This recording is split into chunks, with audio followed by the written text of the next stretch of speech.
Kita akan bersiaran langsung selain pada Sinar TV dan juga Facebook Sinar Harian. Terima kasih kepada Astro Awani kerana sudi untuk bersama-sama kami menyiarkan secara langsung, dan juga TV Hijrah akan membuat rakaman dan akan ditayangkan pada 10 malam 7 hari bulan Mac nanti. Jadi terus bersama kami Bicara Minda. Terus saja kepada moderator kita Tan Sri Johan Jaafar. Silakan. Assalamualaikum warahmatullahi taala wabarakatuh. Terima kasih Saudara Hashim. Saudara yang saya hormati sekalian, pada petang ini kita berkesempatan untuk berbicara dengan Yang Berhormat Datuk Seri Muhammad Ridwan Mat Yusof, iaitu Menteri Pembangunan Usahawan. Saya bagi pihak Sinar Harian mengucapkan selamat datang kepada Yang Berhormat. Terima kasih. Dapat meluangkan masa bersama-sama kita untuk makluman para hadirin dan para penonton sekalian. Yang Berhormat adalah salah seorang pengasas Parti Pribumi Bersatu Malaysia, dan beliau kini adalah Ahli Parlimen Alu Gajah Melaka, Ahli Majlis Pimpinan Tertinggi Parti Pribumi Bersatu, dan Ketua Badan Pimpinan PPBM Melaka, selain daripada menjadi Ketua Bahagian di Masjid Tanah. Ya? Baik, Yang Berhormat, saya nak mulakan perbincangan ini. Kementerian ini pernah wujud satu ketika dahulu. Semua namanya itu ditambah dengan perkataan koperasi, tetapi hilang dalam tahun 2009. Apa yang Berhormat rasa keperluan maka kementerian ini perlu diwujudkan semula?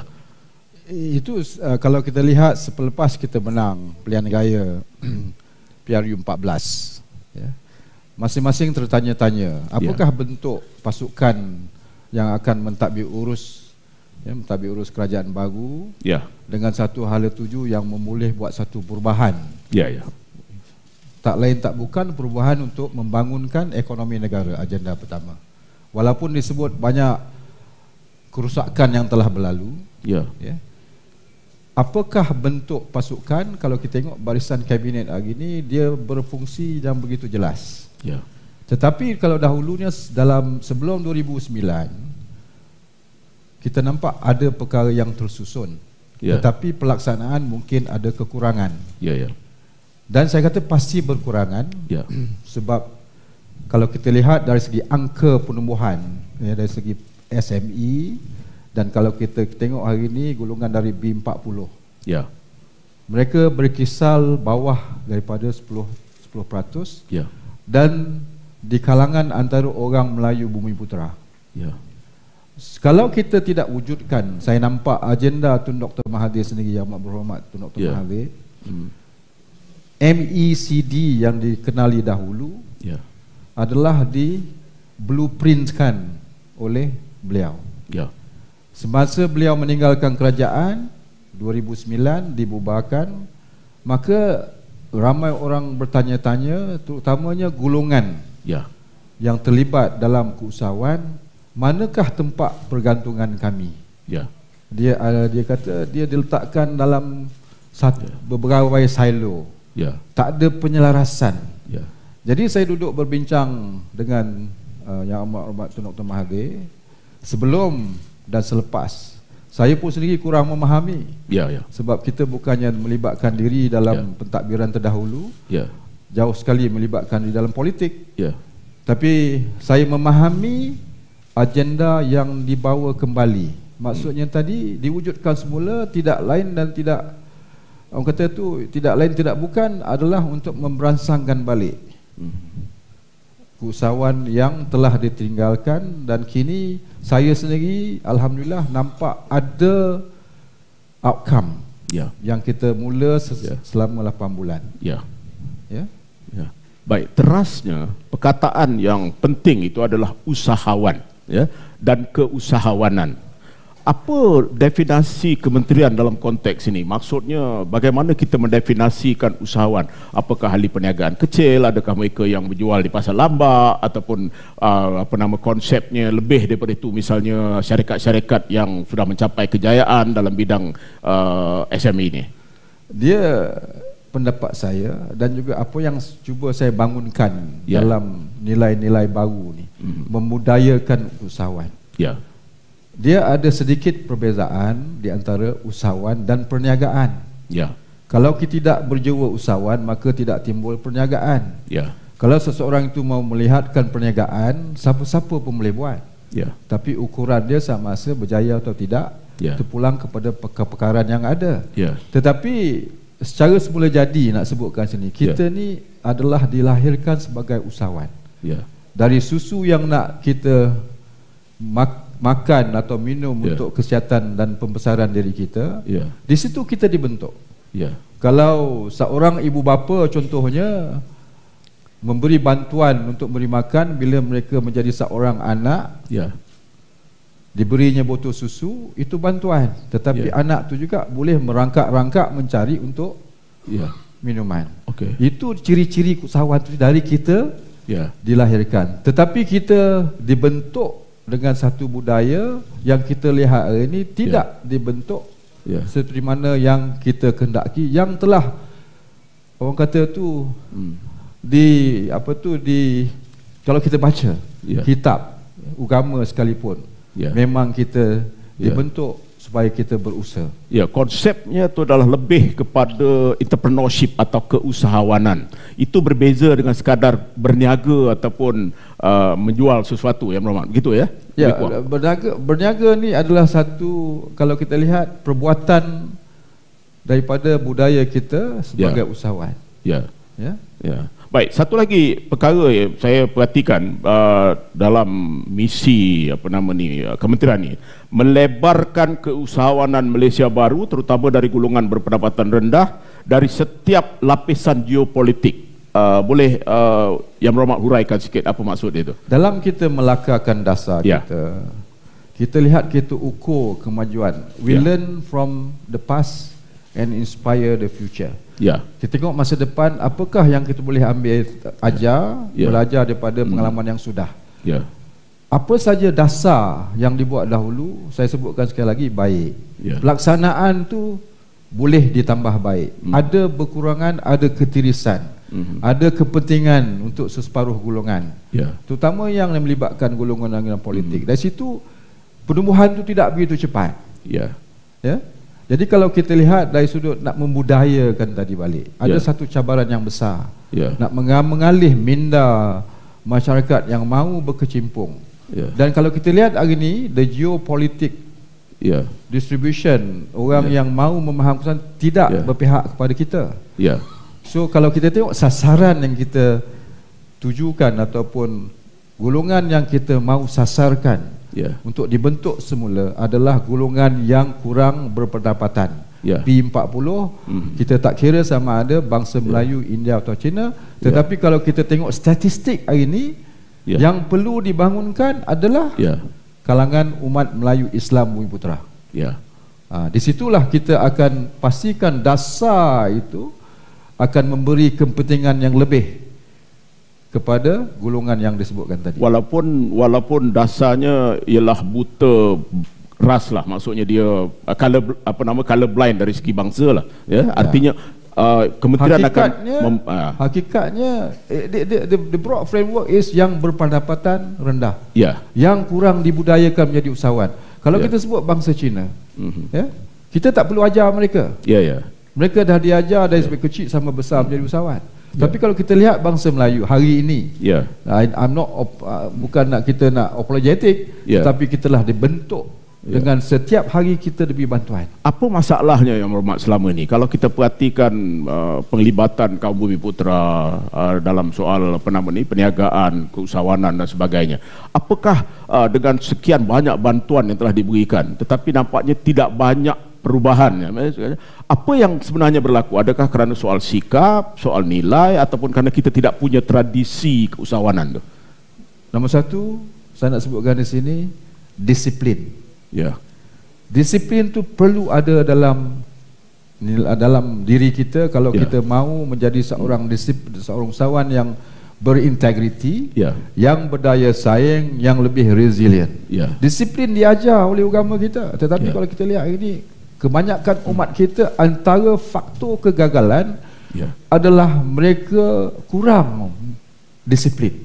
Kurang disiplin melibatkan macam-macam. Dari segi masa, dari segi mahu belajar, dari segi keberanian, dari segi kreativiti, contoh. Itu melibatkan segala pokok disiplin tu tadi. Jadi kalau kita perhatikan, ada orang pandangan mengatakan bahawa mereka yang berniaga katalah nasi di mana-mana warung dan kedai, mereka bekerja daripada pagi sampai ke malam, ya. Jadi bukan maksudnya tidak ada disiplin, tetapi mereka tidak boleh pergi lebih jauh daripada itu. Mengapa, Yang Berhormat? Soalan baik. Kalau kita lihat, kalaupun disiplin dibina, dibina, tetapi disebutkan tadi peluang dan ruang mungkin berkurangan. Itulah dia fungsi kita. Fungsi Kementerian Pengurusan memastikan orang yang disiplin tu kita angkat. Naik taraf mereka. Itu sebab hari ini kita wujudkan berbagai program. Kita ada reach out and adopt road program. Kalau Tan Sri lihat dalam media, kita reach out to those that has disciplined themselves. Kita accelerate mereka kepada satu tahap yang boleh dinamakan usahawan yang berintegri dan berjaya. So kalau kita tak boleh naikkan mereka, dan kementerian ini adalah satu kementerian yang gagal dari segi visi dan misinya. Okey, YB ada sebutkan sikit tadi tentang soal kaum Cina misalnya. Kenapa mereka berjaya, terutamanya dalam SME ini, dalam kegiatan perniagaan pada peringkat bawahan, sedangkan banyak orang Melayu tidak berjaya dalam sebab itu. Itu di mana, di bandar, di kampung, perusahaan-perusahaan yang perniagaan kecil ni dikawal atau dikuasai oleh mereka. Apa bezanya mereka dengan kita? Beza again is disiplin. Nombor dua, mereka dengan adanya disiplin asas, mereka telah membentuk satu rantaian, satu jaringan yang begitu kuat, yang boleh bergantung kepada komuniti itu sendiri. Walhal kalau kita lihat golongan B40 kebanyakan orang Melayu, rantaian tu rapuh, jaringan itu tidak kuat. Jadi kalau seseorang itu, contoh hari ini nak berniaga nasi lemak disebutkan tadi, kita cuma market pasaran kita kepada orang yang kenal kita. Jaringan kita begitu lemah. Kalau seorang lagi dia tengok Mak Minah jual nasi lemak, dia pun nak buat nasi lemak, dia pemikiran dia, aku pun nak mencari untung, tetapi dalam pasaran yang kecil. Dia tidak memikir sesuatu ekosistem yang mana, contohlah, kalau saya tengok Tan Sri jual nasi lemak, saya akan mencari peluang sezikat apa aktiviti dalam nasi lemak tu saya boleh membantu untuk merapatkan jaringan. Contoh, saya supply telur, saya supply beras, tak payah saya jual nasi lemak. Jadi pun senang dia nak capai beras lah, sebelah kiri, dan ikan sebelah kanan, telur sebelah depan atau belakang. Jadi itu melibatkan jaringan. Kita nak buat contoh yang mudah. Tapi kalau kita lihat hari ini industri yang melibatkan Bumiputera, Melayu ataupun kelompok-kelompok profesional yang berjaya adalah industri yang tidak bergantung kepada supply chain tadi atau ekosistem yang, kalau kita tengok dari segi distribution of resources, di mana mereka berkecimpung. Contoh, China lebih kepada retail, China lebih kepada property development. Melayunya di mana? Saya tengok industri baru. Kita lihat hari ini industri baru, contoh digitalization of economy, adoption of technology. Kebanyakan kepakaran tu adalah datang daripada orang Melayu yang boleh dibandingkan dengan kepakaran bangsa lain. Di situlah kita kementerian untuk mewujudkan atau tak stimulate, membuat satu catalyst untuk mereka membangunkan dalam sektor yang mereka boleh excel. Okey, Yang Berhormat ada sebutkan tadi sedikit tentang soal jaringan ataupun networking, ini salah satu daripada kelebihan mungkin kaum lain. Mereka ada supply chain yang cukup, misalnya untuk membantu ahli-ahli perniagaan mereka untuk bermula daripada bawah dan sebagainya. Apa masalah orang Melayu ataupun Bumiputera dalam soal ini, Yang Berhormat? Ada soalan tu kadang kita jawab akan mengusik hati. Kita sebenarnya supply chain tu memang ada, tetapi still in silo. Belum ada jaringan yang kuat. Contoh, kalau kita lihat hari ini di bawah Kementerian Pengurusan, kita ada koperasi, kita ada tekun untuk membangunkan micro entrepreneur ni, dan kita ada pembuat barangan daripada orang Melayu sendiri. Tetapi kalau kita lihat hari ini, disebutkan tadi, manakah ruang pasaran yang ada? Jadi tanggungjawab kita untuk memperkasakan ini, membangunkan mereka ini. Contoh yang mudah, dahulunya bukan tak ada perkara yang sama nak dicadangkan. Contoh tekun, saya akan membawa perkara ini supaya kita laksanakan, mengadakan tekun mat.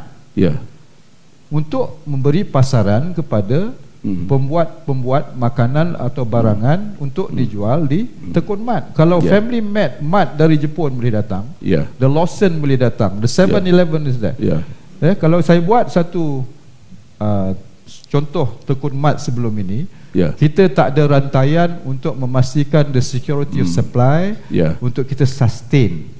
Sustainability is very important. Contoh kalau kita lihat dulu ada Felda Mart, ada disebutkan Pernas Eda, tetapi mana mereka? Sebab tak ada security supply. Kalau kita nak pergi satu kedai itu, kita tengok hari ni aku beli Milo, besoknya Milo tak ada. Kan? We are too reliant on someone that it is not in the ecosystem. Okey, Yang Berhormat, kita akan bincang sikit tentang tekun kemudian. Tapi saya nak minta pandangan Yang Berhormat. Kalau kita perhatikan dari segi usahawan, peniaga-peniaga Melayu dan juga usahawan Melayu, mereka juga ada persatuan Yang Berhormat, secara formalnya ada persatuan, dan selalunya persatuan ini sepatutnya menjadi sebahagian daripada proses rangkaian ataupun networking. Tetapi nampaknya di sebalik ada persatuan-persatuan peniaga Melayu dan sebagainya, kita tak payah sebut namanya, tetapi kenapa masalah ini tak dapat diselesaikan? Again, the question that it is boleh mengusik jiwa orang juga. Kita tengok hari ni juga, kalau persatuan datang, saya always call them the third force. The third force yang sepatutnya membantu kami untuk melengkapi usaha-usaha sebagai third force. Tetapi bila mereka datang, mereka memohon, cakap senanglah, memohon ikan daripada kail lah, selalu disebut-sebutkan. Jadi di situ kita rasa we have been giving you assistance. What have you done to it? Contoh, ada satu NGO datang kepada saya, satu persatuan yang begitu kuat dengan adanya dana tersendiri, dibentuk 1972 mengikut laporan yang diberikan. Saya minta maklumat, saya dengan keahlian 70,000 membayar yuran sebanyak RM150, RM300. Jadi dana terkumpul tu banyak. Tetapi bila ditanya, what have you done? Bank balance tinggal 70,000 from millions of dollars. They don't have a clue what they want to do other than setting up office, adakan carta organisasi yang begitu cantik, bayar gaji. That is liability. The dollar that you have to generate revenue, but they don't have that mind to generate from $1 to $10. Apa harapan Yang Berhormat tentang Dewan-Dewan Perniagaan Melayu dan sebagainya? Saya ditugaskan, satuan penjaja misalnya. Saya ditugaskan, diberi mandat. Saya bukan nak melampaui batas sebagai seorang menteri mangsawan. Tugas the primary saya sebutkan tadi, membangunkan budaya. Nombor 2, untuk memastikan mereka diajar, dilatih. Itu sebab kadang-kadang kita tengok, memberi contoh, Tun Dr. Mahathir mau look east a second time. Sebab nilai-nilai usahawan dari negeri timur ini masih lagi belum dapat disematkan dalam nurani manusia ataupun umat Melayu di negara kita. Jadi itu bukannya perkara baru. Contohnya tadi, kita masih melihat di negeri timur supaya kita boleh buat balik nilai, macam the samurai value, the Kanzen principle from Korea. But these are not new. Diajar oleh Quran sendiri. Tetapi itulah dia takut orang terusik. Kita hari-hari belajar, tetapi kita tak praktikkan. Okey, Yang Berhormat, ada engagement terus dengan persatuan-persatuan, dewan-dewan perniagaan dan sebagainya, dan mungkin memberikan hala tuju baru ataupun memberikan pandangan pada mereka? Banyak tiap-tiap hari. Kita ada persatuan kontraktor Bumi Putra, kita ada kooperasi, kita ada persatuan pemandu, kita ada persatuan peniaga kecil, penjajah musik. Kita buka pintu. Sebab tadi untuk melangsungkan tanggungjawab yang telah diamanahkan oleh Yang Berhormat Tun Dr. Mahathir, Pak Wan, ajar mereka.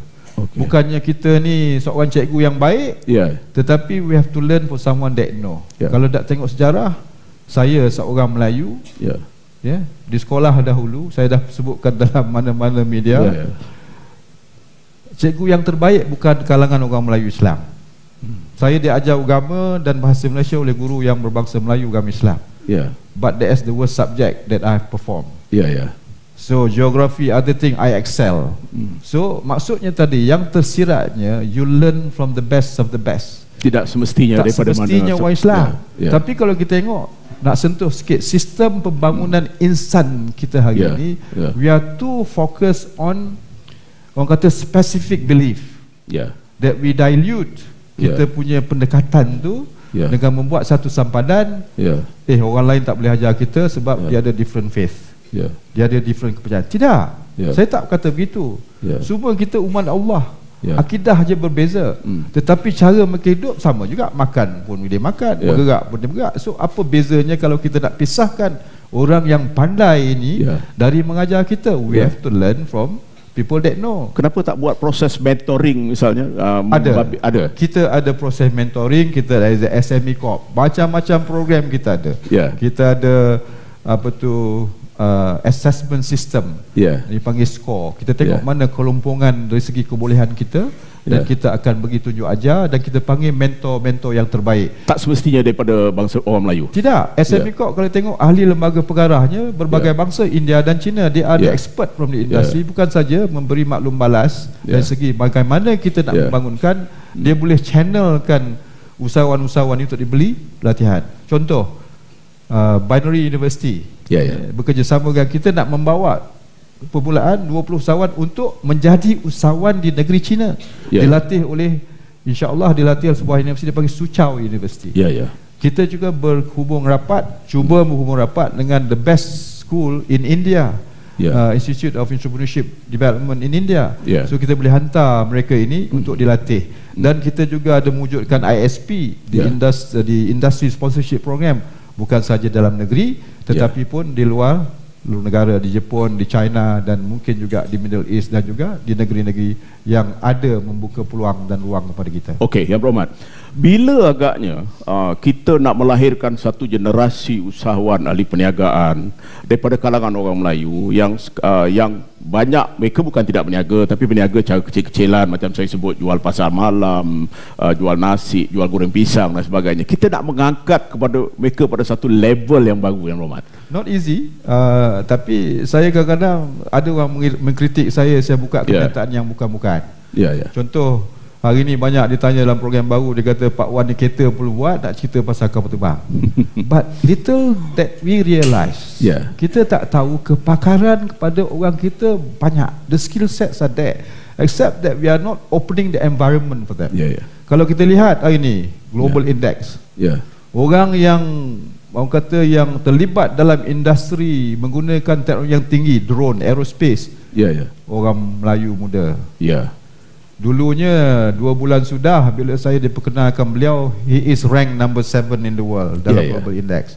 Hari ini dilaporkan oleh satu association dalam program Growth Malaysia, dia kata dia dah meningkat kepada nombor 3 dalam dunia.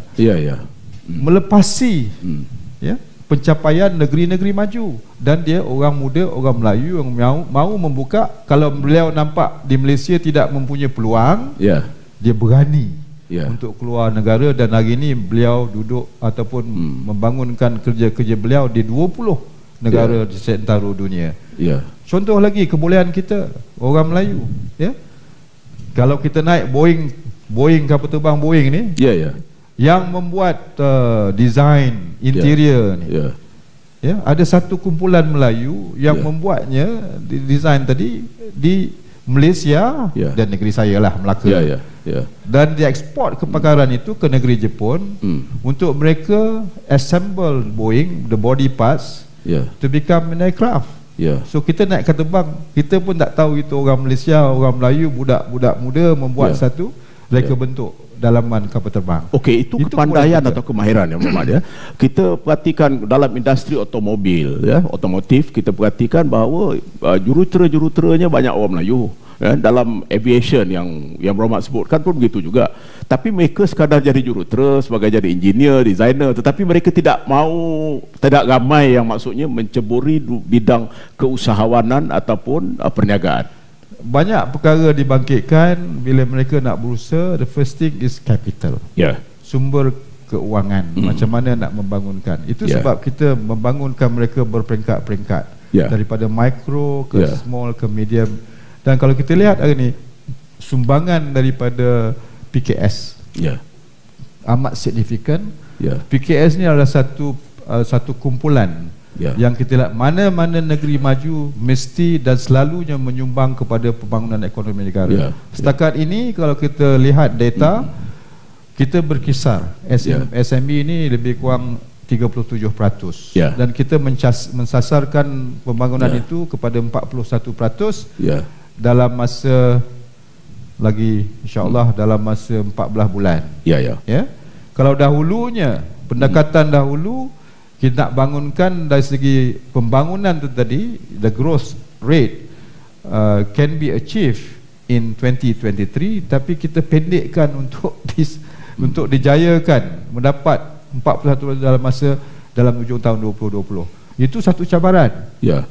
Kita break away from the normal way of doing business. Kita buat disruption dan cara kita. Itu sebab saya sebutkan the bureaucratic process needs to be overhauled. Contoh, ini fast track ni yang Berhormat rasa boleh dicuba. Saya ada engagement dengan panel of banks baru ini. Saya ada engagement dengan Bank Dunia, ekonomi. Saya ada engage dengan Oxford Business School juga. Dan insya-Allah saya akan ada engage dengan Cambridge Business School. Dan saya juga engage dengan United Nations Forum di sini. Tak keluar sebab kita lebih, you want to talk to me, let's do it here in Malaysia because you are close to the environment. Jadi kita boleh nampak contoh-contoh dekat, bukan dengan teori saja. Yang Berhormat dalam sebut tadi, kita nampak peningkatan itu sumbangan perbankan amat memberansangkan sebab mereka memahami di mana PKS akan memacu pembangunan ekonomi negara. Okey, semua yang kita cakap ni bertolak daripada dua perkataan je. Modal insan. Okey, modal insan. Apa expectation ataupun harapan yang Berhormat dalam konteks ini? Modal insan hari ini kita nak bangunkan kepada mereka yang mahu berlatihkan diri melibatkan penggunaan teknologi terkini. Kalau kita lihat pagi tadi saya disebutkan juga dalam satu forum berlainan, we must be aware. Kita kena peka dengan keadaan sekeliling. Sebabnya bila kita menggunakan teknologi terkini, bila kita digitize the economy, we adopt digitalization in economy, maka berkuranganlah peluang pekerjaan. Itu sebab saya sebutkan tadi, kita ada program contoh modal insan protegi. Kalau dahulu ibu bapa bertanya pada anaknya, engkau dah keluar universiti, mana engkau kerja? Siapa yang you punya employer? Tapi kita nak buat pendekatan bila dia keluar universiti, dia menjadi seorang usahawan. Sebabnya kalau kita lihat hari ini contoh di bangsa, kita pergi ke McDonald. Dahulunya kita ada orang bekerja di kaunter, Melayu, Cina, India 10 orang. Dengan penggunaan teknologi terkini, digitalization, cuma kita ada 2 orang. Masing-masing dah pakai ini. Nak order food pun begini, dan besok wallet pun dah nipis. Sebab kita pakai e-wallet. So anak-anak muda tu utamanya. Bila sebut modal insan, dinasihatkan supaya lebih mencenderungkan diri kepada berusaha menggunakan soft skill. Dan protegi satu program yang saya lancarkan baru-baru ini adalah merangkumi segala bentuk latihan untuk membentuk orang-orang muda tadi, modal insan kita menjurus kepada aktiviti-aktiviti usahawan yang menggunakan soft skill. Okey, Yang Berhormat, sebelum kita berehat, Yang Berhormat sebutkan bahawa modal insan ada plannya, dan kemudian ada ada maksudnya ada timeline lah untuk kita capai semua itu. Dan pada waktu ini pun memang sudah ada institusi atau badan-badan misalnya yang membantu melahirkan apa yang kita harapkan melalui ekosistem yang betul. Macam contoh kita ada Malaysian Global Innovation Creative Center, MAGIC. Kita ada InScan, iaitu Institut Keusahawanan Negara dan sebagainya. Ini Professional Training and Education for Growing Entrepreneurs ataupun protegi. Okey, apa yang kita nak harapkan atau nak capai daripada semua ini, Kita kena faham yang ada di bawah Kementerian Pengurusahaan adalah enablers, pemudah cara.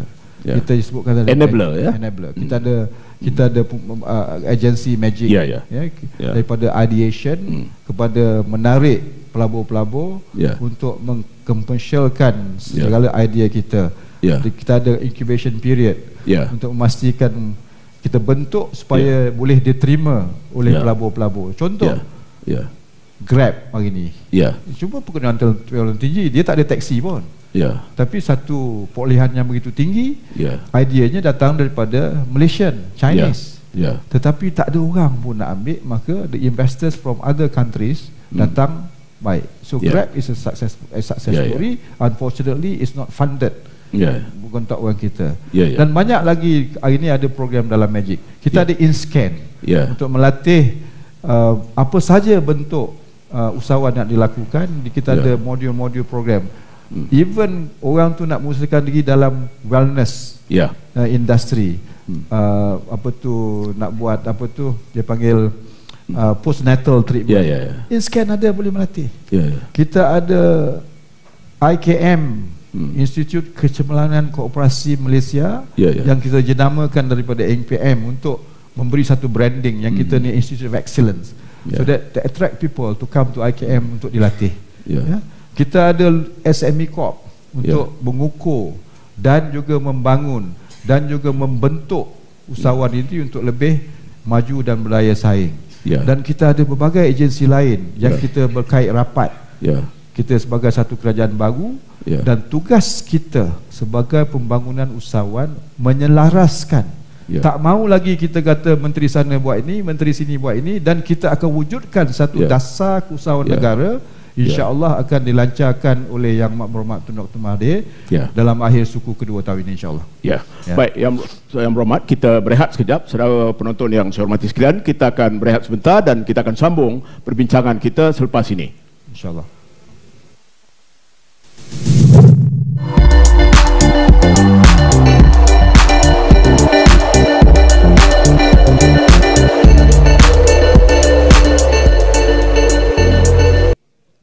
Saudara penonton yang saya hormati sekalian, kita masih lagi bersama dengan Menteri Pembangunan Usahawan, dan tadi kita telah bincangkan sikit Yang Berhormat tentang beberapa agensi atau institut yang diberikan amanah untuk membantu memperkukuh dan memperbaiki dan juga untuk melatih usahawan-usahawan masa kini dan masa depan. Tetapi kita tahu sebahagian daripada institusi ini sudah ada sebelum ini pun. Tetapi apakah Yang Berhormat akan menilai semula, memberikan penegasan baru ataupun meletakkan suatu tanda aras, mercu tanda barulah misalnya untuk kecemerlangan institusi-institusi ini? Saya lebih daripada mengukur outcome. Hasilnya. Contoh kalau kita lihat hari ini Institut Kecemerlangan Koperasi Malaysia, bukan saja mereka berlatih, dan kita akan track down what is the outcome yang kita pelatih ini. Dan kalau mereka memerlukan peluang pemasaran atau peluang pembukaan pasaran, itu kita punya bidang kita buka lagi. Kita berhubung rapat dengan trade clubs. Kalau hari ini saya nak sebut ruang begitu banyak. Contoh di Institut Koperasi Malaysia kita melantik pegawai yang memahami the complete ecosystem, so the buck does not stop there. Jadi bukan sahaja melatih, you must go beyond. In other words, you dah latih, what do you do? Takkan tidak terkapai-kapai. Jadi kita buat lebih daripada itu. Contoh, baru-baru ini selepas diberi latihan, kita kata okey, kita nak you penuhkan permintaan pasaran di luar negara. Contoh, hasil ikan laut 500 tan satu bulan. Hari ni tak ada orang boleh buat. Kalau kita panggil, jadi dikenadakan kelompok. Jadi kita okey, kalau you tak boleh buat seorang, you buatlah 10 orang. So buat sistem kelompok. Dia kata kita tak ada kewangan, kita bawa ke Tekun. Kita ambil 100 orang membuat untuk membesarkan economy of scale untuk memenuhi permintaan yang kita dibuka. Contoh lagi satu, kita hari ini ada permintaan besar-besaran dari negeri China. Contohnya nenas. Tak ada yang boleh memenuhi pasaran itu. Itu dia peluang, ruang yang ada. Tapi di mana kita? Sebab kalau dahulu disebutkan tadi latihan diberi, we stop there. We are not daring enough to go beyond taking the risk, to share the risk with these people you have learned. There is return. We are more focused on I invest to you in terms of training. Kalau sudut ada grant untuk kita latih, but I must get the return. So return tu kita kena sama menjadi pemegang taruh, stakeholders, supaya strategic partnership antara kementerian dan agensi akan membuahkan hasil yang dituntut oleh negara dari sudut sumbangan PKS di ekonomi atau KDNK negara. Ini termasuk juga menilai semula atau review konten atau kandungan latihan dalam. Yes, itu sebab dulu kalau sebut SLIM. SLIM tu macam program latihan untuk ijazah, kita bagi secondment kepada GLC. Itu makin lama makin menguncup. Takkan kita nak biarkan begitu. Kalau kita lihat graduate perijazah ni ataupun pelajar yang keluar universiti memakan masa lama 5 ke 6 bulan untuk dapat pekerjaan. Tapi kita membuat KPI sendiri. What do we do to make sure the moment they receive the certificate, dia menjadi usahawan ataupun jadi seorang pekerja. Contoh kalau dahulu saya 30 tahun lebih sudah, sebelum naik kapal terbang, saya dapat 3-4 tawaran. Itu dahulu pekerjaannya senang. Kan? Hari ini susah. Jadi kita kena lebih menanamkan jiwa kepada mereka, jangan cari kerja, lebih berusaha. Apa kita bentuk masa mereka belajar, kita masukkan ciri-ciri mahu menjadi usahawan dengan mengadakan ISP tadi. Jadi mereka keluar, mereka pun rasa tidak begitu susah untuk menampung hidup sendiri. Apa yang Berhormat nak buat dengan SME Corp? SME Corp will continue. Kalau kita lihat akan terus dengan tugas-tugas yang telah dipertanggungjawabkan dengan skop-skop yang mereka ketahui sendiri. Kalau dilihat SME Corp ni telah menyumbang banyak kepada pembangunan usahawan. Kalau kita lihat hari ini dari segi statistiknya kurang sedikit dari 1 juta SMEs, tapi lebih kurang 60% lebih adalah daripada mikro. Jadi SME Corp ni lebih membangunkan, kita ada membangunkan usahawan-usahawan yang baru. Kita ada macam-macam program. Kita ada Tunas Usahawan Bumi Putera, yang mana belia-belia ni, yang muda-muda ni kita bagi satu kemudahan, bantuan untuk mereka start bisnes mereka, dan kita lonjakkan mereka peringkat yang lain dengan program yang lain. Kita ada The Accelerator program, dan kita ada graduation mengukur, ada sistem score kita, yang mana kalau kita assess mereka kelemahan di sini, kita akan cuba perkasakan ataupun buangkan kelemahan itu untuk mereka dinaik taraf kepada satu peringkat. It's a very good structured system for us to get the entrepreneur to grow from being micro to small, medium, and even to graduate to become corporate. Salah satu daripada usaha yang dilakukan oleh SME Corp selama ni iaitu apa yang disebutkan sebagai the Enterprise 50 Award untuk outstanding SME. Ini merupakan hadiah tahunan yang telah diberikan kepada syarikat-syarikat SME yang telah mendapat kejayaan yang besar. Dan kita semua tahu bahawa daripada katalah 50 syarikat-syarikat ni kebanyakannya bukan syarikat Melayu lah. Tapi bagaimana usaha kementerian untuk membantu mengangkat syarikat-syarikat Melayu supaya sampai pada tahap outstanding SME company? Bila kita sampai satu tahap very open, kita bagi pengiktirafan. Tapi kalau kita lihat hari ini tak ramai golongan-golongan Melayu lah nak sebutkan di sini yang dalam kelompok, dalam golongan yang boleh dianggap penerima. Ada, they are doing very well. Tetapi kita nak wujudkan satu tadi nak sebutkan macam mana perubahan kita nak buat. Contoh, saya dah membuat satu program dan tekun contoh, dan IKM akan melangsungkan agenda yang kita telah pun rencanakan. Supaya mewujudkan contoh IKM, saya sarankan membuat kita panggil $1 Million Club. Untuk usahawan ini menyasarkan diri mereka sendiri, ada KPI. Ada pertandingan, ada perlumbaan. I want to be in $1 Million Club. Tekun saya juga sarankan kepada pengurusan, bukan saya nak micromanage. Contoh, kita memberi pengiktirafan. Kata micro entrepreneur, you berusahalah sampai satu tahap dengan kriteria yang kita wujudkan. Contoh, kalau dia ambil 20,000, dia berjaya sampai satu tahap memberikan pulangan kepada industri, bukan kepada dia saja.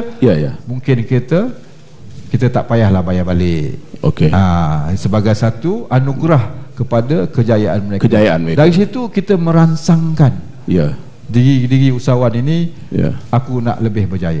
Yang Berhormat perhatikan, kita banyak membantu ahli-ahli perniagaan kecil Melayu melalui tekun, Tapi ialah pandangan orang mengatakan tekun ni macam curah air daun keladi lah, kemudian hasilnya tak banyak dapat dilihat, ada salah guna ada kalanya, dan dulu digunakan sebagai satu alat politik lah sebenarnya, ya. Betul.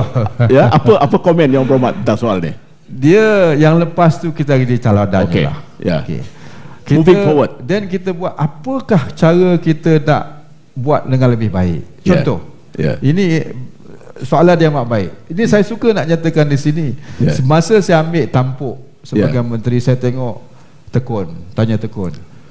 Orang yang tak mau bayar balik dekat $500 billion. Banyak tu.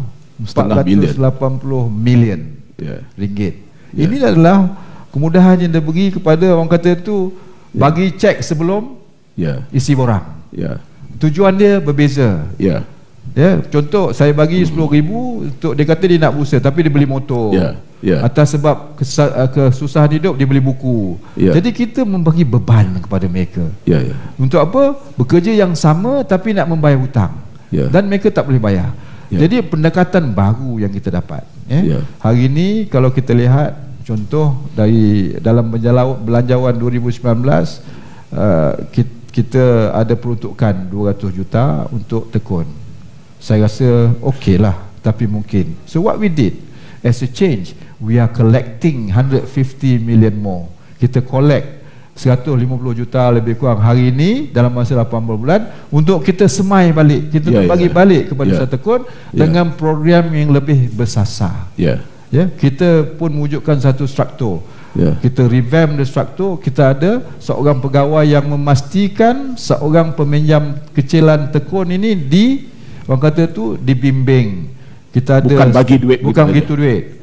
Bukan bagi duit. Contoh kalau seorang tu nak membuat kerja-kerja simple lah, ibu-ibu tunggal, dia nak berusaha buat tudung, nak tambah nilai, dan kita wujudkan satu community berkelompok, dan kita bagi tanggungjawab kepada seorang sebagai ketua untuk memikul pembayaran balik pada Tekun. Jadi kita tak bagi duit kepada 10.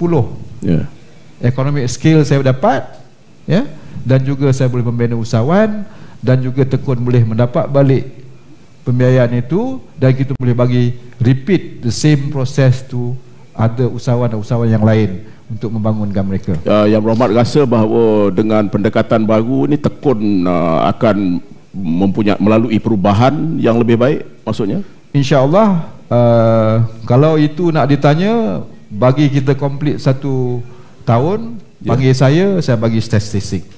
Okey, yang berhormat, kalau kita perhatikan konsep Tekun ni lebih kurang macam Grameen Bank di Bangladesh yang lebih kurang lah konsepnya, walaupun dia bukan bank, dia bukan bank, tapi lebih kurang masa dia bagi 5,000, 10,000 dan sebagainya, jumlah yang kecil, tetapi macam yang berhormat sebut tadi ada masalah-masalahnya. Kemudian model yang berhormat rasa boleh diguna pakai sekarang ni, mungkin perlukan masa sikit lah untuk membuat perubahan tu. Grameen Bank saya dapat tahu ke belakang ini ada masalah juga.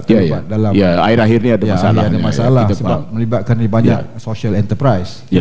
Tapi didampakkan satu lambakan wang untuk membantu orang. Seperti dikatakan macam pengubalan wang haram kononnya. Jadi pengasasnya nampaknya telah disiasat.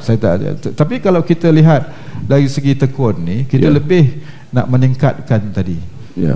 Kalau micro entrepreneurship ni kita keluar daripada tahap itu dengan mengadakan dana yang lebih untuk spesifik usahawan yang bersasar.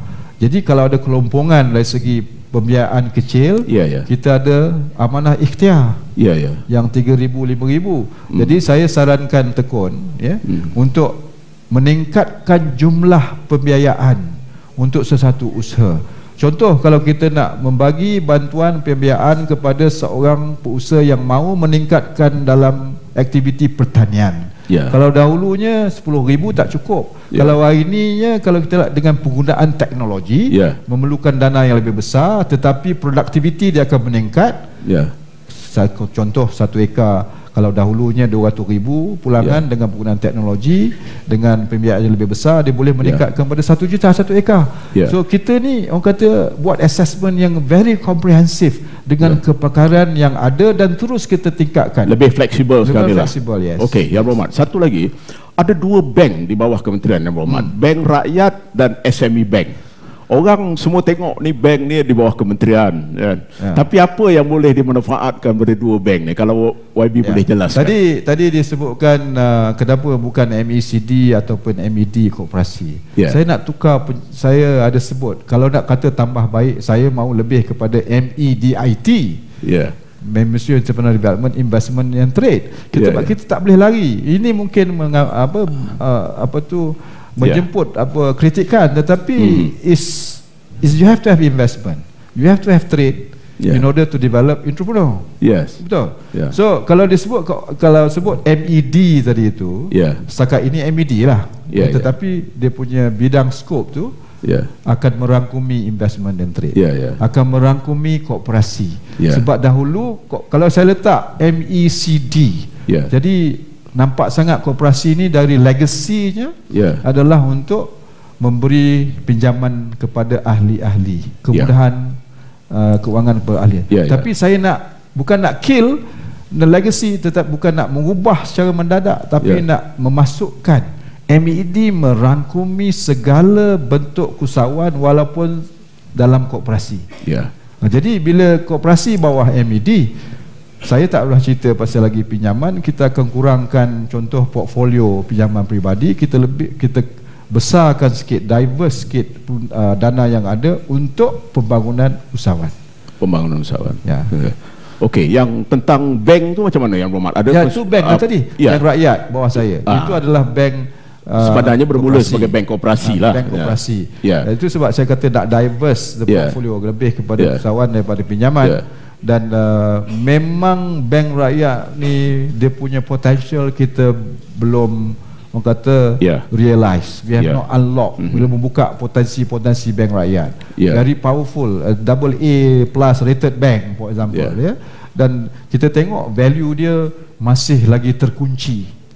Jadi pendekatan kemudian bawa kita nak unlock the value dengan menggunakan kaedah more towards helping, menggunakan dana ataupun sumber-sumber yang ada untuk membantu usahawan bersasar, yang lebih kepada gerakan-gerakan kooperasi, untuk kita membawa approach crowdfunding, say one to one, matching pembiayaan one to one. Kalau kooperasi itu mempunyai dana 70 juta, okey, kita nak tengok apakah usaha-usaha yang nak dibangunkan supaya saya boleh menyumbang 70 juta tadi untuk membesarkan yang disebutkan economy of scale dari sudut membangunkan usaha-usaha, nak berkecimpung dalam sektor-sektor tu.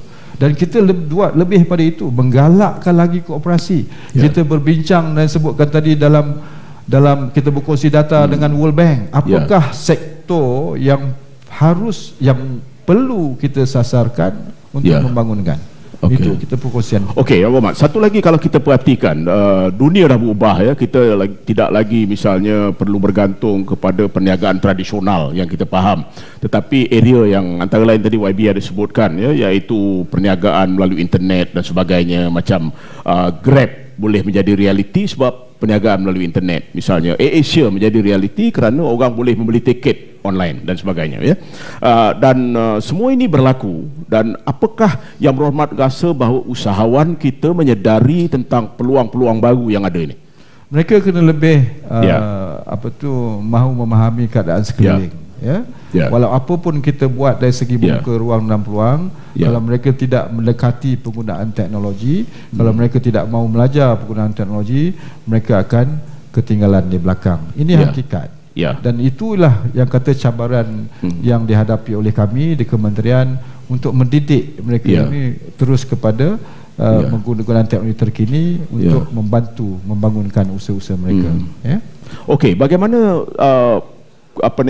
kementerian mempersiapkan misalnya usahawan-usahawan baru atau ahli perniagaan baru kepada realiti perniagaan masa kini ni, Yang Berhormat? Sebab ini peluang baru. Kita lebih berfokus. Kalau kita tengok dasar usaha negara yang kita belum lagi membuat satu buku yang komprehensif. Kita telah melancarkan NEF, the National Entrepreneurship Framework. Cuma dia kerangka usahawan tu, di mana kita ambil maklum balas dengan stirring up the environment, instigating people's. Kadang-kadang tu sebab saya super bercakap, kata saya nak naik kereta terbang. Ya. Okay, it's an idea. Tetapi orang kata gila ke Pak Wan ni nak naik kereta terbang. But yang tersirat tu orang tak tanya. Tiba-tiba alhamdulillah semalam ada satu kementerian kata dia nak menggunakan UAV kereta terbang untuk memantau aktiviti peladangan. Itu sendiri telah saya kata instigate. Dah ada pun permintaan, jadi orang yang nak membuat UAV dan drone tadi akan mempunyai keyakinan untuk melabur. Jadi dari situ kalau kita lihat ransangan itu, fokus kita, dan antara lain kita nak wujudkan ekosistem yang disebutkan awal tadi, supply chain yang kokoh, dan kita pelajari A to Z. Contoh kalau baru-baru ni saya memang nak menyasarkan kepada yang melibatkan B40, industri halal. Industri halal ni Toiban, bukan saja halal, besar begitu besar, 2.3 trilion dilaporkan oleh Bank Dunia. 2.3 trilion US dollars, that's close to 10 trillion ringgit. KDNK kita 1.3 trilion je.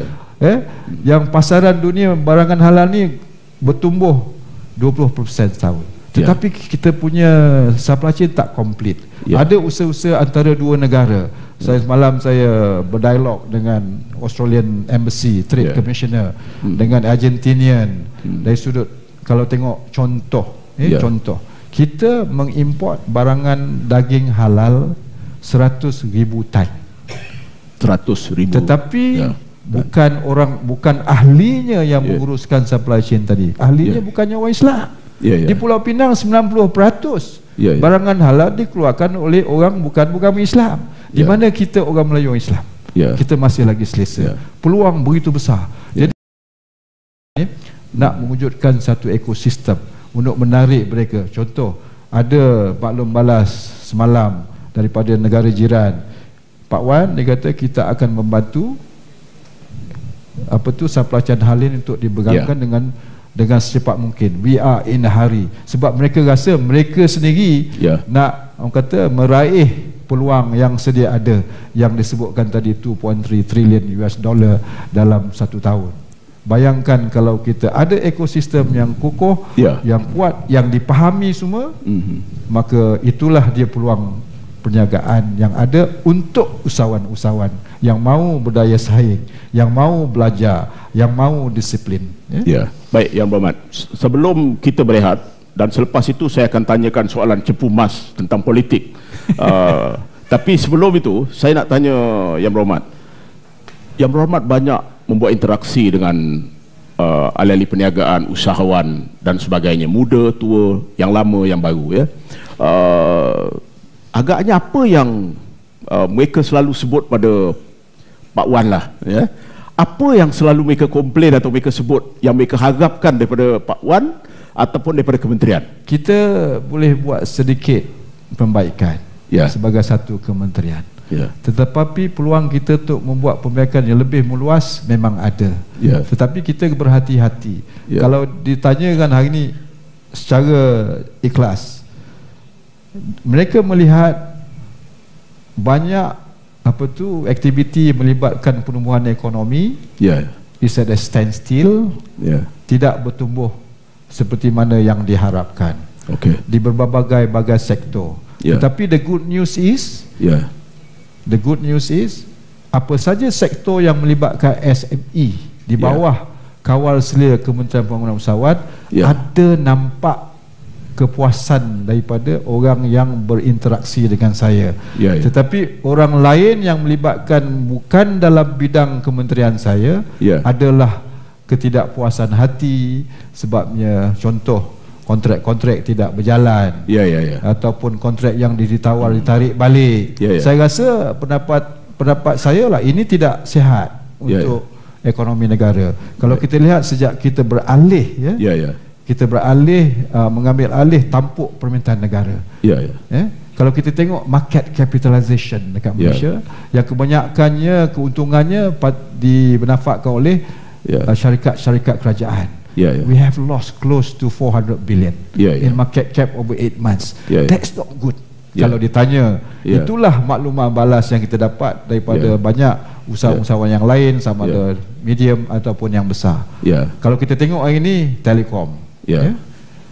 Dan mungkin syarikat saya tak mau speculate, tapi kalau kita kumpulkan apa yang telah hilang daripada dipanggil market capitalization tadi, itu amat merugikan kepada ekonomi negara pada keseluruhannya, merugikan rakyat sendiri. Baik, kita berehat sebentar dan selepas ini kita akan sambung dengan Yang Berhormat Menteri Pembangunan Usahawan.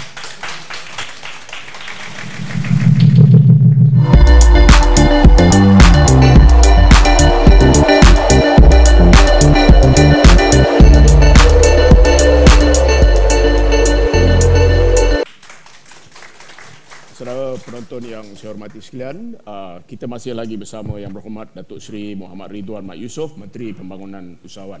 Yang Berhormat bermula sebagai aktivis, you are a nobody, sekarang menjadi somebody, dan bukan somebody sebarang somebody, seorang menteri. Apa perbezaan Yang Berhormat dalam masa perjalanan politik ini? Life change, kehidupan kita berubah. Ini semua ketentuan Allah. Tidak pun tercita-cita pun nak menduduki tempat yang saya dudukkan sekarang. Dia bermula apabila kita merantau seantero dunia. Kita berjumpa berbagai rakan dalam jaringan perniagaan atau usahawan saya. Mana-mana saya pergi, ke Italy, ke US, ke UK, the same question is asked. Rizwan, what's happening in your country? We want to go there, but it's so, we find it embarrassing with all. So it's all, dia bermula dari situlah. So kita buat teguran, maka dengan orang yang saya kenali sebagai rakan riadah, Yang Berhormat Tan Sri Muhyiddin Yassin, dia kata tak apalah, dia kata nanti saya tegur. Kita ambil maklumat ini bagus.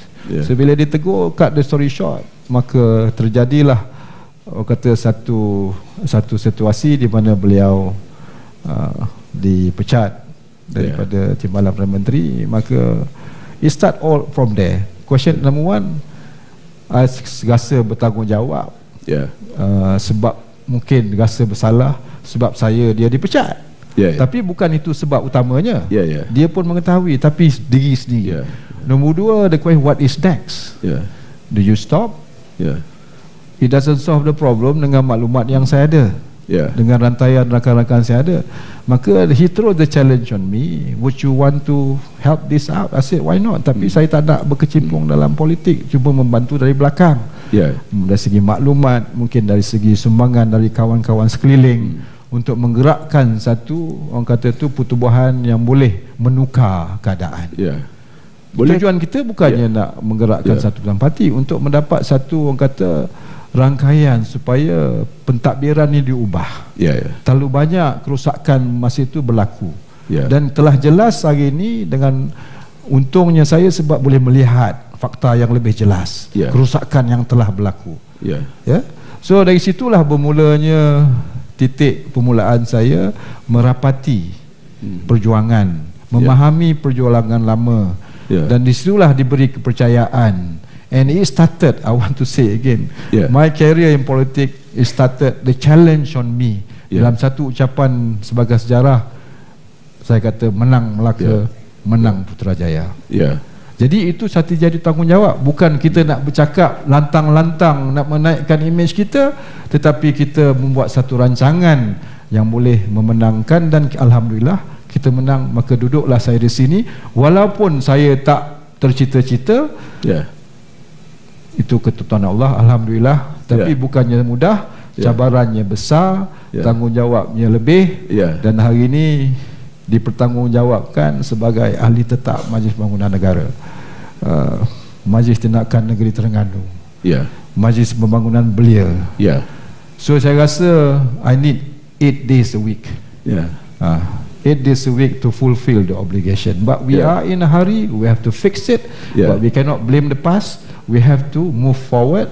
Kita kena berjalan lebih laju. Rome was not built overnight. Tetapi bayangkan, Rome was destroyed, it has got to be rebuilt. 60 years that you have built, 61 you have built, now you kena buat balik. Itu sebabkan bagi kita peluang kerajaan baru. Dari cakap politik lah, kita dalam peringkat membangun semula.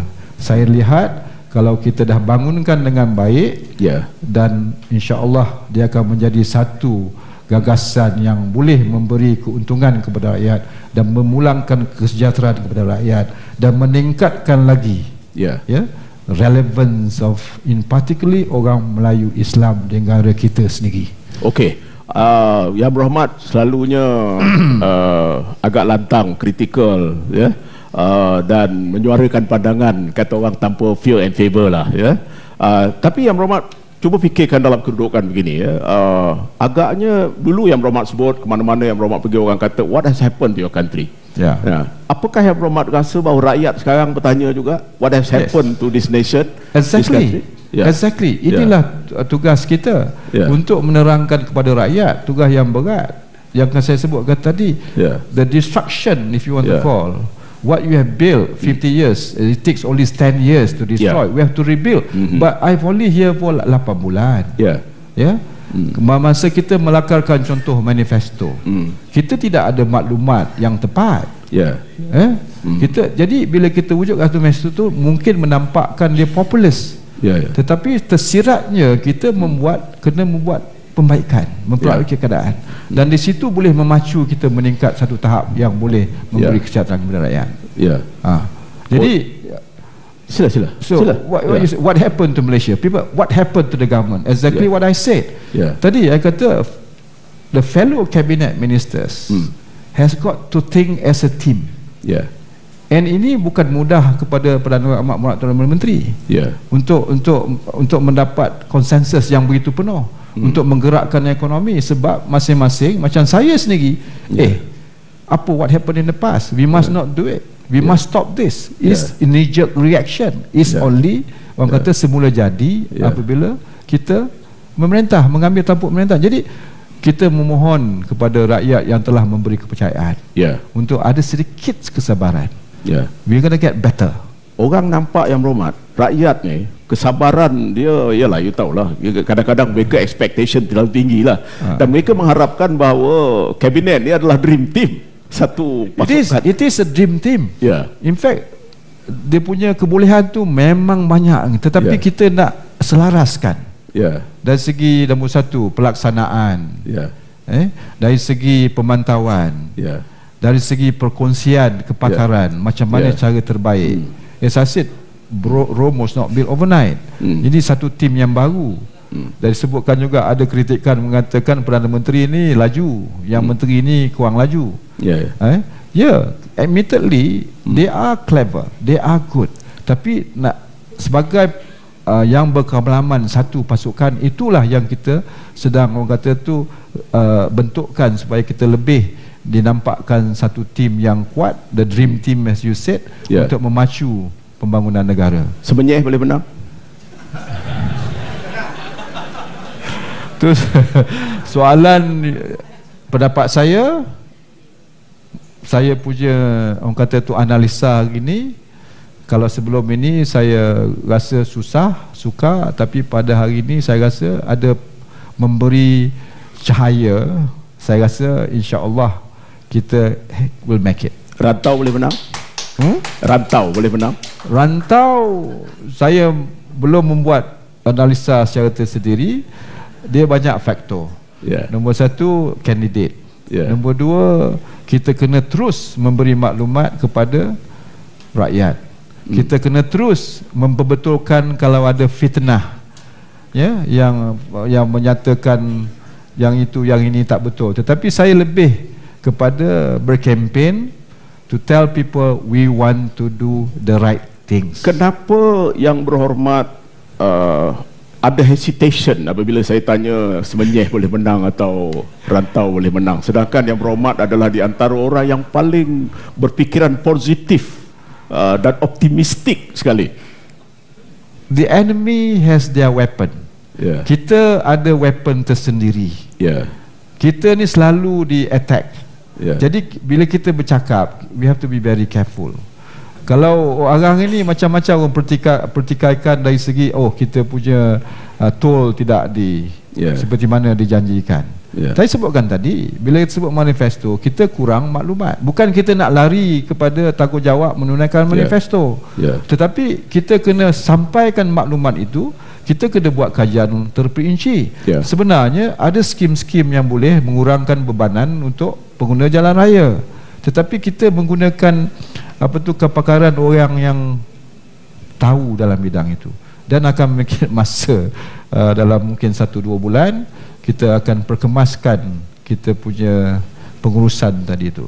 Yang berhormat sekarang bercakap sebagai orang kerajaan. Kalau dulu yang berhormat takkan bercakap begini, sebab yang berhormat masa itu katalah sebagai pengkritik kerajaan pada ketika itu. Artinya kenapa kerajaan sekarang dalam keadaan defensif? Saya dahulunya tidak begitu mengkritik kerajaan dari segi jentera kerajaan.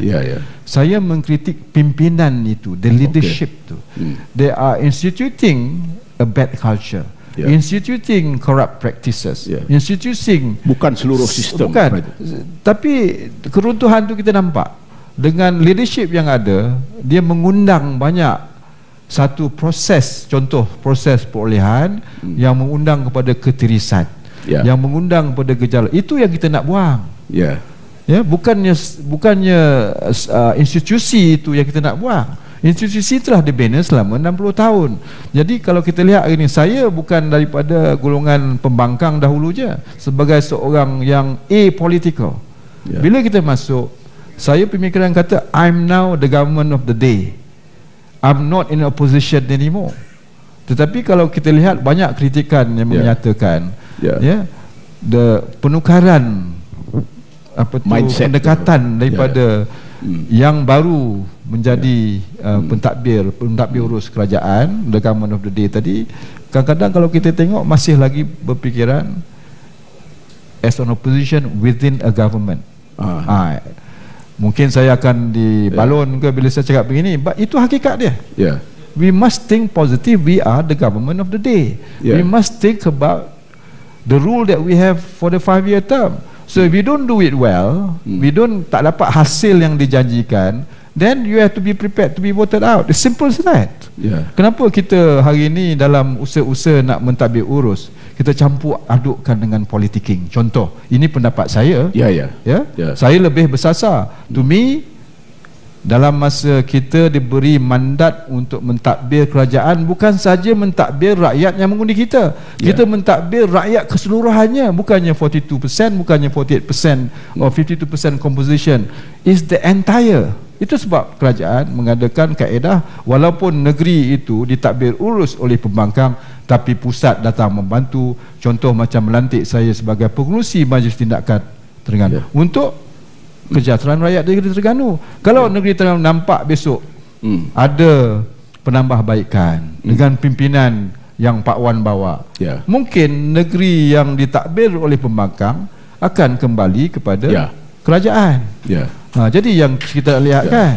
Okey, Yang Berhormat, dengan izin, how ambitious are you in politics? If I say I'm not ambitious, I'll be lying to you. If I'm not overly ambitious, I always subscribe to this basic thing: do the right things. Whether you are ambitious or not, people will see you as a good leader. Is the outcome of it. So I must stress the fact I have to deliver. Dalam masa kita deliver tu, banyaklah akan mengundang. Orang kata perasaan tidak senang hati. Perasaan runsing, yang kononnya kita melangkaui bidang kita. Jadi itu orang kata tu the consequences that you have to manage. Kalau saya boleh menguruskan yang orang kata rintangan sebegini, kalau they put it to be ambition, itulah ciri-ciri yang kena saya bawa supaya saya dinampakkan orang yang boleh membawa perubahan. Ada kritikan ataupun konspirasi teori lah yang mengatakan bahawa Yang Berhormat berasa maksudnya beginilah, untuk bertindak ataupun tidak bersetuju dengan pimpinan dalam parti Yang Berhormat sendiri, ataupun sebagainya? Ada saya tak nampak begitu. Saya tak nampak pun saya melangkaui kuasa pimpinan dalam parti di stadium parti. Saya lebih untuk pendekatan memperkasakan parti. Nak memperkasakan struktur parti. Saya tidak berminat untuk menjatuhkan sesiapa dalam parti, nak bertanding dengan siapa. Saya lebih orang kata tu let people pull you up dengan kebolehan yang ada. Kalau itu nampakkan, kalau ada sokongan, di situlah kita akan berada. Kita tak mahu kononnya nak bertanding atas dasar saya nak mengalahkan seorang tu sebab aku nak jawatan tu. Tidak. Kita nak tunggu apakah contoh kalau pimpinan di atas nampak Pak Wan ni boleh membantu memperkasakan pemerintahan dari peringkat parti dan ada sokongan di bawah dengan kebolehan sedikit yang ada, itulah tempat yang akan saya galas sekira mahu saya galas. Tapi for me to fight the way up, that's not the way I'm going to do it. I will fight the way up. Contoh saya boleh serahkan jawatan kalau ditanya melibatkan sensitiviti. Jawatan ketua yang ada dari segi lantikan politik, bukan pilihan, lantikan politik, tapi dengan bersyarat. Adakah seorang itu memahami budaya parti politik yang saya asaskan? Nombor dua, adakah dia berkemampuan untuk melangsungkan agenda yang telah ditinggalkan atau sedang dahulu dirosakkan, terutamanya untuk kepentingan orang Melayu Islam. Kalau itu boleh dibawa dengan menunjukkan hasil ataupun kebolehan, silakan. Apa harapan Yang Berhormat untuk masa depan Malaysia? Harapan saya supaya kalau ditanya dari soalan kebangkitan semula B40, hasrat saya dalam masa kita membantu mentadbir urus negara, saya mahu kesatuan B40 terutamanya Umpat Melayu ni. Kesatuan itu boleh membangkitkan ekonomi kita, terutamanya orang Melayu. Saya minta maaf cakap 8% sumbangan orang Melayu dalam KDNK negara. Kita, penduduk kita 68 ke 70%. Di mana kita hari ini? Kalau Pak Wan tak boleh bawa agenda itu terus, tak payah naik ke atas. Dengan harapan itu, maka berakhirlah perbualan saya dengan Yang Berhormat Datuk Seri Muhammad Ridwan Muhammad Yusof, Menteri Pembangunan Usahawan. Dan selepas ini kita akan bukakan kepada para hadirin di Dewan Karangkraf ini untuk bertanya soalan. Dan sekali lagi bagi pihak Sinar Harian, saya mengucapkan banyak terima kasih kepada Yang Berhormat dan mudah-mudahan pertemuan kita mendapat manfaat. Terima kasih Yang Berhormat. Terima kasih. Assalamualaikum warahmatullahi taala wabarakatuh.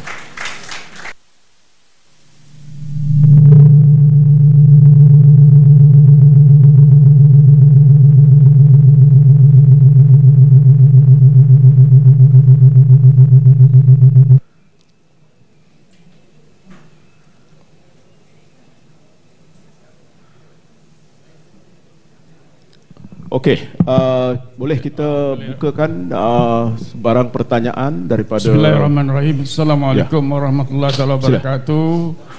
Yang Berhormat Datuk Seri Menteri, saya amat terharu dan rasa bangga di atas cetusan minda. Bukan bicara minda petang ni, nampaknya cetusan minda dari hati ke hati, from the heart. Ya, Menteri, dan juga dari kementerian dan juga dari kerajaan. Ini sebenarnya satu-satu barangkali open declaration untuk kita rakyat untuk mengetahui sedalam-dalamnya. Terima kasih banyak-banyak. Yang Berhormat telah memaklumkan secara panjang lebar perkara-perkara yang berkaitan dengan kementerian dan juga hasrat untuk memajukan Bumi Putera Melayu dan juga negara. Tahniah. Saya hanya ada satu atau dua soalan yang agak pendek saja. Dalam pembicaraan tadi, dalam cetusan tadi, Yang Berhormat Menteri tak mention langsung tentang dua organisasi yang rasa patut digemblengkan dalam usaha membangunkan ekonomi negara dengan, iaitu satu Angkasa, kedua Dewan Perniagaan. Saya rasa patut jugalah kita secara mohon tadi Yang Berhormat Menteri secara terbuka membuat orang kata rebranding kepada institusi MKM, institusi InScan dan lain-lain yang saya rasa memang perlu dilonjakkan dan diberi nafas baru dan juga quantum leap ke arah sumbangan kita. Jadi bolehkah kita mendapat pandangan ikhlas daripada Yang Berhormat Menteri tentang dua organisasi ekonomi Bumi Putera ini yang saya rasa boleh bersama, sebab kita bersama-sama dengan kerajaan of the day. Okey, dua soalan. Nombor satu, angkasa, the apex of koperasi. Nombor dua, Dewan Perniagaan. Dewan Perniagaan tu tadi saya sebutkan tadi antara the third force, ya, yang kita selalu bergabung sama atas talian ataupun secara physical interaction occasionally. Kita cuma memohon kepada mereka apakah yang patut kita buat untuk apa kata tu penambahbaikan dari segi kita mengurus tadbir negara. Kita ada third force yang lain, Dewan Perniagaan, contoh kumpulan-kumpulan Persatuan Kontraktor Bumi Putera, ya. Antara lain saya nak sebutkan sini, perjuangan kita untuk membangunkan ekonomi Bumi Putera melibatkan berbagai dasar yang dahulu, ya. Dan inilah dia third force yang patut membantu saya dalam, disebutkan dalam orang kata tu kuasa politik sudah pun diluted, lebih kepada our existence coexist dengan masyarakat lain yang lebih berdaya saing, ya. The third force tu kita engage selalu, kita mahu dia berfungsi lebih. Saya dahulunya pernah masa zaman muda-muda lah, umur 30 tahun dulu kan, mahu memahami di Dewan Perniagaan. Saya nak katakan saya duduk setengah jam, 40 minit saya nak keluar, lepas tu saya tak nak datang. Sebab Dewan Perniagaan ni lebih kepada menggunakan political pressure daripada mengukur hasil, ya, dari segi engage dengan saya, memberi tekanan kepada saya. Inilah polisi yang patut kita laksanakan. Tetapi dahulu saya lihat, dahululah mungkin tak ada engagement dah, dan sekarang ni saya mahu engage balik. Mahu apakah menteri patut buat untuk memastikan sebahagian daripada perolehan negara ni bukan diberi begitu, boleh memberi keyakinan untuk kita melabur dalam sesuatu aktiviti perniagaan untuk usahawan. Contoh, saya nak bagi contoh yang jelas, dan saya saran ni berkait dengan angkasa, dengan gerakan koperasi Apex yang begitu kuat, dengan adanya dana yang begitu besar, dengan ada kepekaran resources yang begitu diverse. Saya nak tanya satu soalan kembali. Kerajaan mahu menjadikan Malaysia sebagai logistik hub yang paling besar ataupun antara besar di Asia. Mana sumbangan daripada Dewan Perniagaan Melayu? Mana sumbangan ataupun perlibatan diri daripada angkasa? Dengan kepekaran yang ada, tak sampai pun 100 juta daripada jumlah perolehan yang lebih besar daripada sektor pembangunan, 170 bilion setiap tahun. Jadi dalam perbincangan antara rakan kabinet baru-baru ini, wujud satu cadangan untuk menghapuskan, ya, saya cakap ni secara open, ada cadangan untuk menghapuskan kota Bumi Putera. Contoh, saya kena pertahankan, saya kena gunakan the third force, tapi the third force tadi tu kena bawa satu pendekatan yang yes, I want to do it. Tapi kalau kita lihat, saya faham kelemahan kita.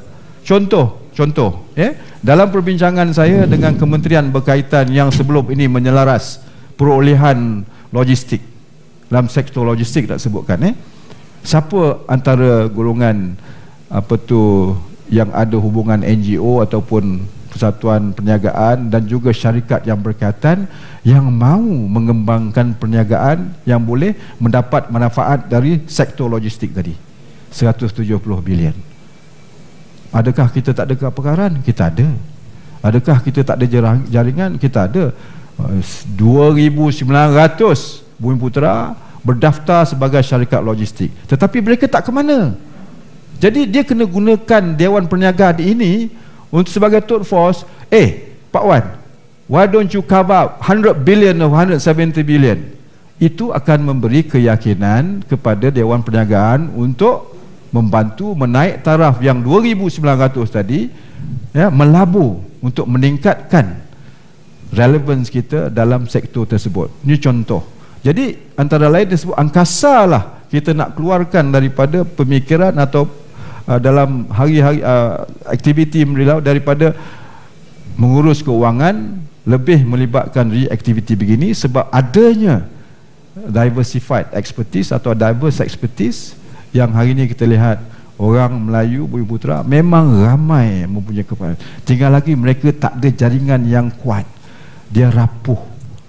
Jadi macam manalah kita nak ada keyakinan untuk memberi kepercayaan untuk membantu negara menjadi satu negara yang kita sebutkan tadi, menjadi satu negara yang dikenali atau nak dibina sebagai logistik center di rantau Asia. Ya, itulah tugas kami untuk memberi pendekatan kepada angkasa. Kita selalu berhubung dengan angkasa. Kita kata buat perkara ini. Apa lagi yang kita tak mau? Kita suruh, ada pesatuan-pesatuan yang datang jumpa saya, dia kata, don't worry, you get yourself involved dalam processing of meat, halal meat. Bukan untuk kita makan, untuk kita ekspor. Bagi contoh, baru ni saya ada buat hubungan dengan negara luar. Saya kata nak menjemput untuk menjadi Malaysia sebab kita ni dah ada ekosistem yang begitu kuat dari segi regulation. JAKIM terkenal di seluruh dunia. Kenapa kita gunakan itu untuk membeli nilai tambah? Ya? Dan saya jemput negara luar datang ke Malaysia, fikirkan bagaimana peluang yang ada semasa kita masih ada resources dengan orang kata tu cost yang kurang, datang ke sini untuk proses barangan halal, ya, untuk diekspor, bukan untuk kita makan.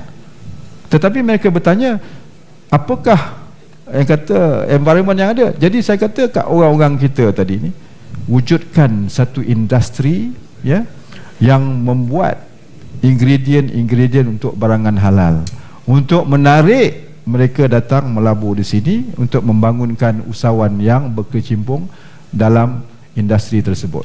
Ya. Baik, soalan selanjutnya, silakan. Okay, Assalamualaikum. First kali saya ingin ucapkan terima kasih kepada Pak Wan yang kata bersungguh-sungguh dalam develop Terengganu. Nama saya Amiro dari Terengganu. Saya rasa bangga ada menteri yang teknokrat macam Pak Wan. Okey, soalan saya first kali daripada Persatuan Kontraktor Bumi Putera Malaysia yang paling muda, mana PKBM bagi saya peluang untuk terlibat dalam bersama-sama dalam membangunkan industri kontraktor ni. Jadi kalau Pak Wan tengok sebagai perancangan Pak Wan dalam membangunkan anak muda, terutama belia, macam mana Pak Wan lihat kita orang ni untuk terbabit dalam mewarisi industri-industri yang selama ni diwarisi oleh orang-orang yang sudah berpengalaman, tapi kita orang ni orang baru. Tapi kita dalam masa kita mempunyai kepakaran dan kemahiran, kita dah belajar pada peringkat yang tertinggi. Cuma pengalaman tu perlu mengambil masa, tapi kita perlukan ruang. Harap Pak Wan dapat bagi ruang dan peluang pada golongan belia. Jawab dia semula aja, is for you to take. For you to take. Apa lagi yang kita tak boleh buat, yang tak mau buat? Contoh, saya nak sambungkan sikit. Dalam perbincangan dengan kementerian lain, ya, yang kita selalu pertahankan dari segi penglibatan Bumi Putera kontraktor, kita lebih, orang kata tu, membawa satu pendekatan, kalau you tak boleh menguruskan untuk peningkatan perlibatan Bumi Putera dalam sektor yang disebutkan tadi, antaranya pembinaan dan juga logistik, bagi Pak Wan uruskan. Baru-baru ini suka saya maklum menyatakan di sini, dengan pendekatan begitu, dengan kita ada, orang kata tu, mau berani nak bukan mengembalikan, memperkokohkan hak kita itu, maka mereka menerima hakikat yang kita mesti dibangunkan. Itu keberanian. Jadi baru ini contoh, segala pengurusan Bumi Putera kontraktor, bukan saja sektor pembangunan, saya ambil data itu kepada pembangunan usahawan, kemudian untuk kita uruskan, untuk memastikan kita dapat reach out to those people yang mau dibangunkan. Ya, dengan adanya ekosistem yang kita telah dan sudah bina, ya, yang terus ditambah baikkan, kenapa tidak kita tak boleh memberi manfaat kepada persatuan kontraktor? Contoh, saya baru-baru ni apa saja bentuk untuk membantu Bumiputra, I will take the last mile to bring it up to the highest authority dengan fakta, dengan hujah-hujah yang munasabah, dengan mempamerkan kebolehan mereka. Kenapa tidak kita membantu mereka? Bukan saja kepada orang kita tetapi kepada bangsa lain. Hakikatnya pertanyaan akan saya ajukan, adakah kita mahu negara kita ini, masyarakat Melayu, mengkongsi kekayaan kurang daripada 10%? This is not good for politics. This is not good untuk negara. Bila ada jurang yang begitu luas, saya nampak negara kita tidak akan menjadi baik kalau jurang ini tidak didekatkan. Jadi dengan dasar-dasar yang disebutkan tadi, tetapi you have to take it. We are not there, we are not always there to help you. Sedikit masa yang ada, sedikit peluang yang ada, you must maximize it. Itu nasihat saya. We still have the elements, the instrument, the agency that can help you to propel yourself where you are, where you can become more resilient, where you want to be trained, where you want to compete. Saya sebutkan tadi, kita ni banyak kepakaran, lagi tidak terselah dengan kurangnya keberanian. Itu yang saya boleh jawab setakat ini. Kalau nak sebut spesifik Terengganu, kita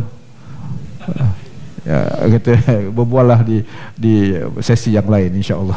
Baik, yang berhormat, saya sekali lagi bagi pihak Sinar Harian mengucapkan banyak terima kasih, kerana dapat bersama kita selama kira hampir 2 jam, daripada pukul 3 lebih kurang 3.20 tadi, hampir 2 jam. Jadi kita bersama-sama dalam sesi ini. Dan saya mengucapkan banyak terima kasih. Saya percaya penonton di luar sana dan juga para hadirin di Dewan Karang Kraf ini akan mendapat manfaat daripada pertemuan ini. Kita ucapkan selamat maju jaya pada Yang Berhormat. Mudah-mudahan cita-cita Yang Berhormat untuk membangkitkan suatu masyarakat atau komuniti usahawan, khususnya Bumiputra dan Melayu, akan tercapai, sebab ini merupakan tall order, ya, bukan mudah. Dan saya fikir dengan itu saya percaya bahawa kita akan dapat memastikan yang jurang yang YB sebutkan tadi akan dapat dirapatkan sekurang-kurangnya untuk memastikan bahawa equity, ya, hasil daripada kekayaan negara itu dapat kita kongsikan. Maka dengan itu sekali lagi kita berikan tepukan gemuruh kepada Yang Berhormat, dan saya sudahi pertemuan kita dengan Assalamualaikum warahmatullahi taala wabarakatuh. Salam sejahtera dan selamat petang. Waalaikumsalam. Terima kasih sekali lagi.